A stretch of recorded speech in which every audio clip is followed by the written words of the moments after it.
సరే, దాని పేరు వాచి. సూర్య, ఈ మధ్యకాలంలో వెన్నెల ఇంత హ్యాపీగా ఉండడం నేను ఎప్పుడూ చూడలేదు. తను అలా నవ్వుతూ ఉంటే నాకు చాలా హాయిగా ఉంది. తను ఎప్పుడూ ఇలాగే ఉండాలి.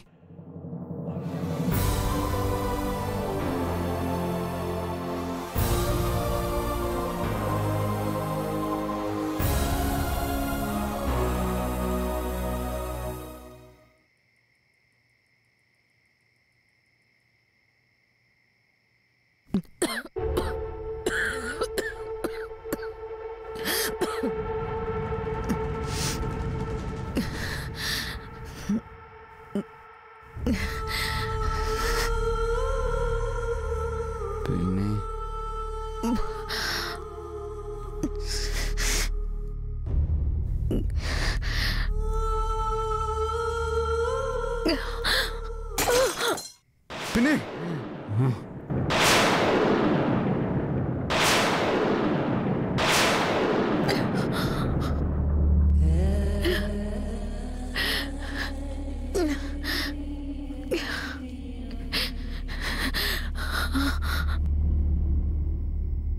బావా బావా, ఏమైంది బావా? ఒక్కసారిగా ఉలిక్కిపడి అరిచావేంటి? పిన్ని గుర్తుకొచ్చింది వెనలా.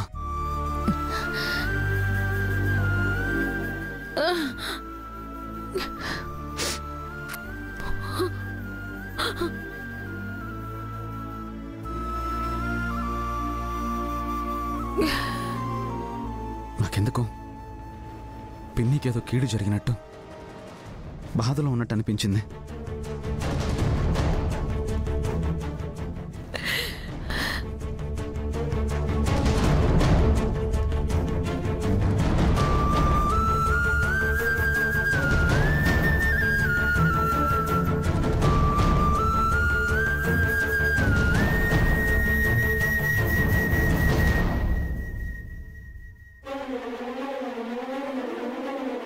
పాపం, తను ఎలా ఉందో ఏంటో.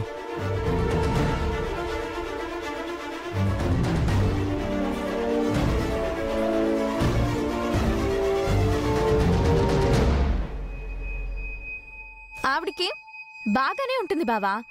ఆస్తి మొత్తం తీసుకుంది కదా, ఇప్పుడు కాళ్ళ మీద కాళ్ళేసుకొని మరీ అందర్నీ శాసిస్తూ ఉంటుంది.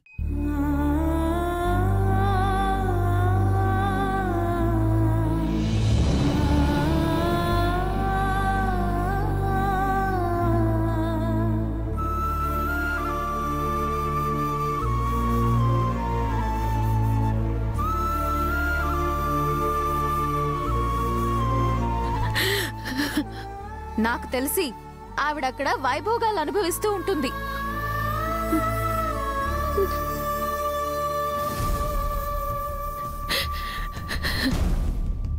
ఇక జీవితంలో కష్టాలు బాధలు పడాల్సిన అవసరమే ఉండదు. అసలు కన్నీళ్లు చూసే అవకాశమే ఉండదు.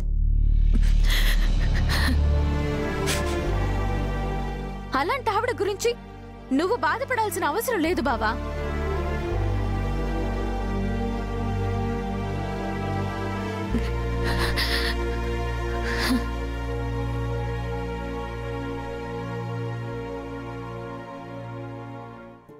నాన్న వాసు, నన్ను క్షమించు నాన్న. ఎన్నాళ్ళు నీ ఆస్తిని పొందాలని ఆరాటపడ్డానే గాని నువ్వు చూపిస్తున్న ప్రేమని మాత్రం అర్థం చేసుకోలేకపోయాను.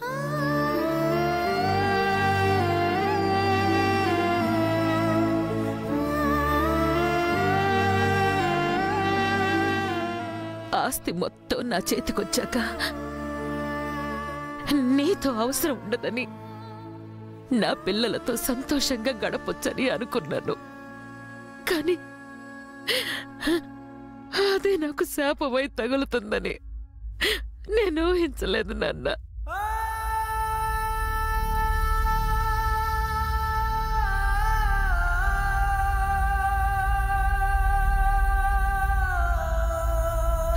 అసలు ఈ ఇంట్లో నువ్వు కలుపు మొక్కలాంటి వాడివని, నా పిల్లలు తులసి మొక్కల్లాంటి వాళ్ళని భ్రమపడ్డాను.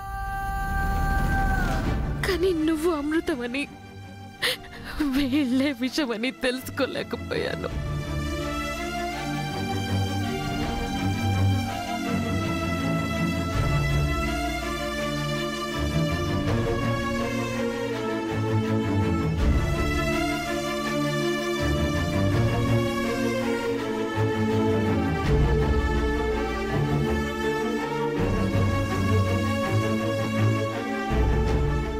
నువ్వు ఈ ఇంట్లో ఉన్నప్పుడు కష్టం బాధ అనే మాటల్ని విన్నానే తప్ప ఎప్పుడూ అనుభవించలేదు. కానీ నువ్వు నాకు దూరం అయ్యాక అవి నాకు దగ్గరైపోయాయి నాన్న.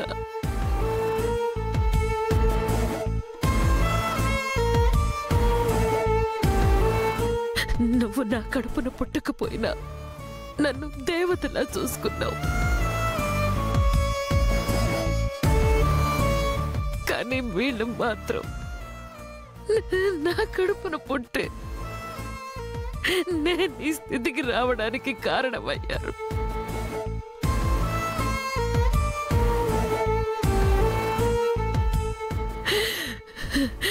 నేను చేసిన పాపాలకి నాకు తగిన శాస్తి జరిగింది. ఇప్పుడు నా బాధంతా నీ గురించే నాన్న, నీ గురించే. నేను చేసిన ఘోరాలకి నేను ఇలా శిక్ష అనుభవించటంలో తప్పు లేదు. కానీ కానీ జీవకు కూడా హాని తలపెట్టని నువ్వు ఇప్పుడు నా మూలంగా అన్నీ కోల్పోయి చాలా కష్టాలు పడుతుంటావు.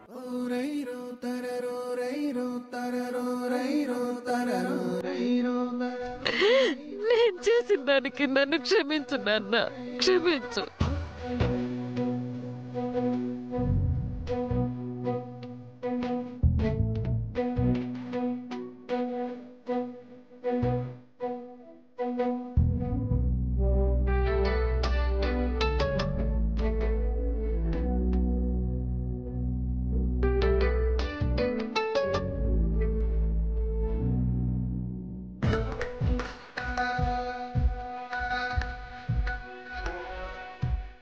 నువ్వొస్తే ఇద్దరం కలిసి తిందామని ఎదురు చూస్తూ ఉన్నాను. పిన్ని నన్ను ఎంతో ప్రేమగా చూసుకుంటుందని నేను గర్వంగా చెప్పుకుని సంతోషపడేవాడేవాడు.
ఏంటి బావా, ఇంకా ఆవిడ గురించి ఆలోచిస్తున్నావా?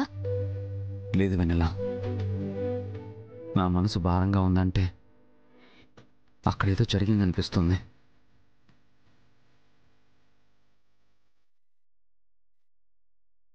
బావా, నీలో ఇంత మంచితనం ఉంది కాబట్టే ఆవిడ నీ విషయంలో అంత కఠినంగా ప్రవర్తించింది. చూడు బావా, మనకిప్పుడు ఏమీ లేకపోయినా సంతోషంగా ఉంటున్నావు. ఆస్తి ఉన్నా లేకపోయినా నువ్వెప్పటికీ మహారాజువే బావా. అందుకే అనవసరమైన విషయాల గురించి పట్టించుకోవద్దు.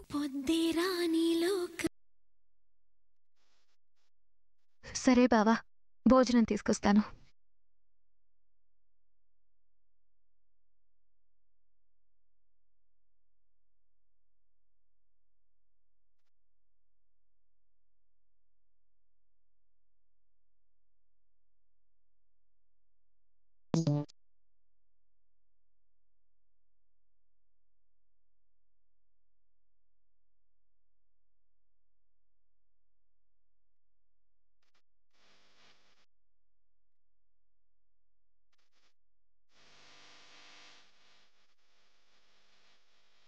బావా.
మసి చేస్తూ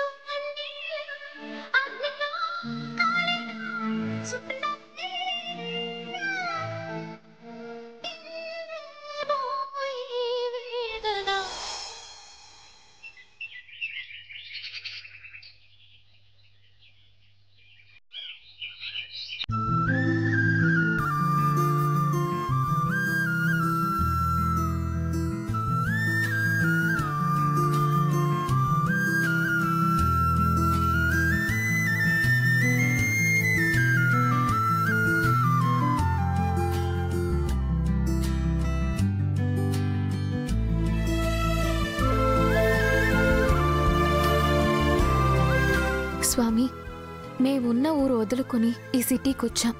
ఇప్పుడు మమ్మల్ని ఆదుకోవాల్సిన బాధ్యత మీదే స్వామి. అసలే ఈ సిటీలో గొడవలు, యాక్సిడెంట్లు ఎక్కువ.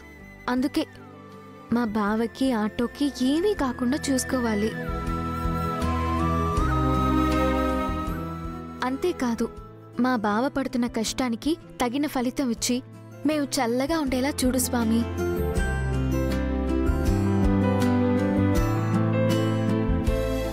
ఏంటి, స్వామికి నీ కోరికలు చిట్టా చెప్పి కంగారు పెడుతున్నావా?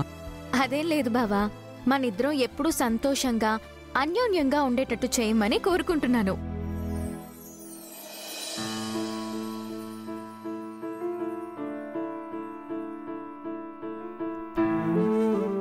ఏమైంది బావా? ఏం లేదు వెన్నెలా, నిన్ను చూస్తుంటే నాకు బాధగా ఉంది. ఎందుకంటే నన్ను పెళ్లి చేసుకుంటే సంతోషంగా బతకచ్చు అనుకున్నావు. కానీ పెళ్ళైన దగ్గర నుంచి కష్టాలు, బాధలు అనుభవించాం.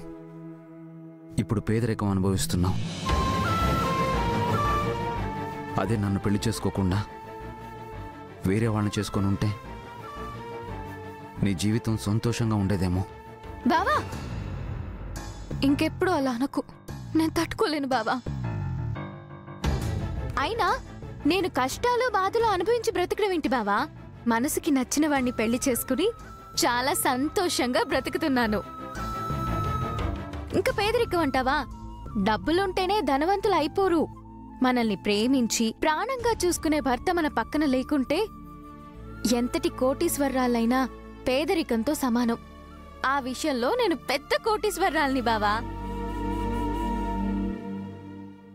ఇంకెప్పుడు ఇలా మాట్లాడి నన్ను బాధ పెట్టొద్దు బావా. ఓకే ఓకే, ఇంకెప్పుడు ఇలా అన్నా సరేనా? సరే. ఆ కవరేంటి బావా? ఓ, నీకోసం చీర తీసుకొచ్చాను. ఏంటి, నా కోసం చీర తీసుకొచ్చావా?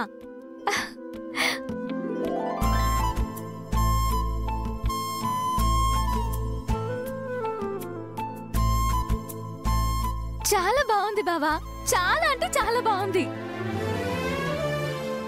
ఏదేమైనా మన పెళ్లి తర్వాత మొదటి బహుమతిగా నాకు ఈ చీర తెచ్చినందుకు చాలా సంతోషంగా ఉంది బావా. అలాగే బాధగా కూడా ఉంది బావా.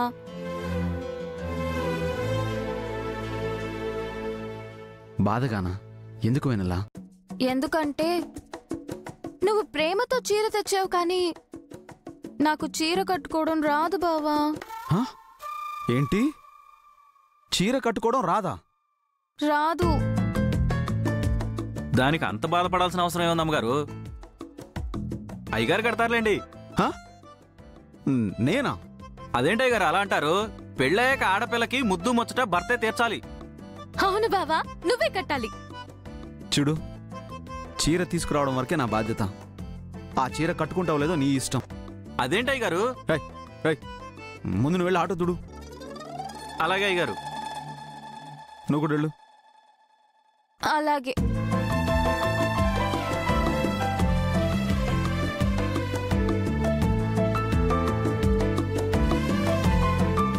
ఆడుతూ పాడుతూ పని చేస్తుంటే అలుపు సొలుపేముంటది, ఇద్దరం ఒకటై చెయ్యి కలిపితే ఉంటదా? అరెరే,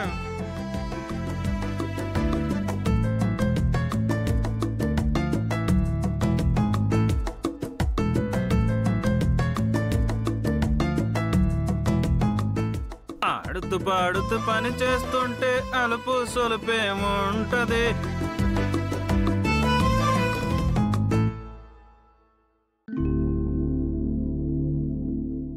ఇదేంటి అమ్మాయి గారు కోళ్ళను అలా చూస్తున్నారు?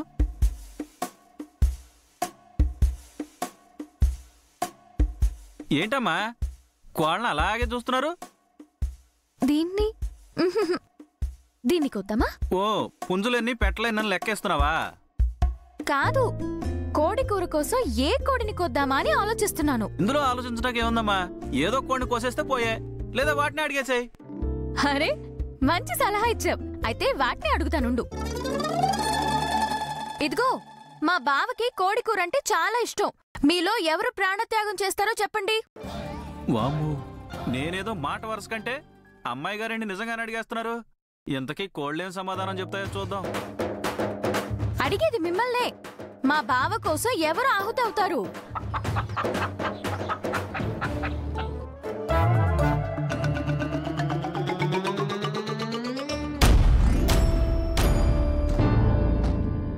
ఓ, నువ్వు ఒప్పుకున్నావన్నమాట.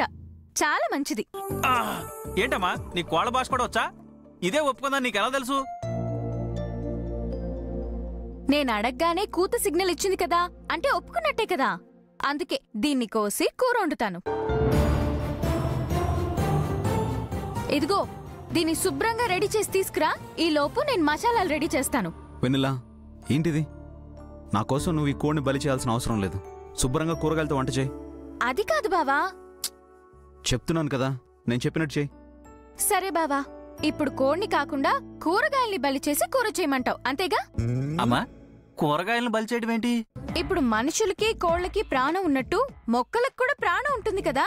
అంటే వాటి నుంచి కాయల్ని కోసి వేరు చేశామంటే ప్రాణం తీసినట్టే కదా. ఆహాహా, ఇంత చిన్న మెదడులో అన్ని తెలివితేటలు ఎక్కడి నుంచి వచ్చాయమ్మా? మర్రి చెట్టు కింద బుద్ధుడికి జ్ఞానోదయం అయినట్టు మీ వల్ల నాకు జ్ఞానోదయం అయిందమ్మా. చాలా సంతోషం అమ్మా, చాలా సంతోషం. అమ్మా, నాకు చిన్న అనుమానం. నీ కోళ్ళ భాష తెలిసినట్టు మొక్కల భాష, చెట్ల భాష కూడా తెలుసమ్మా? తెలీదు. తెలీదమ్మా? నన్ను బతికించావమ్మా. వెన్నెలా, నేను బయలుదేరుతాను. ఆటోకి ఎదురుగా రావా? నేనా? అవును, నువ్వే. పద.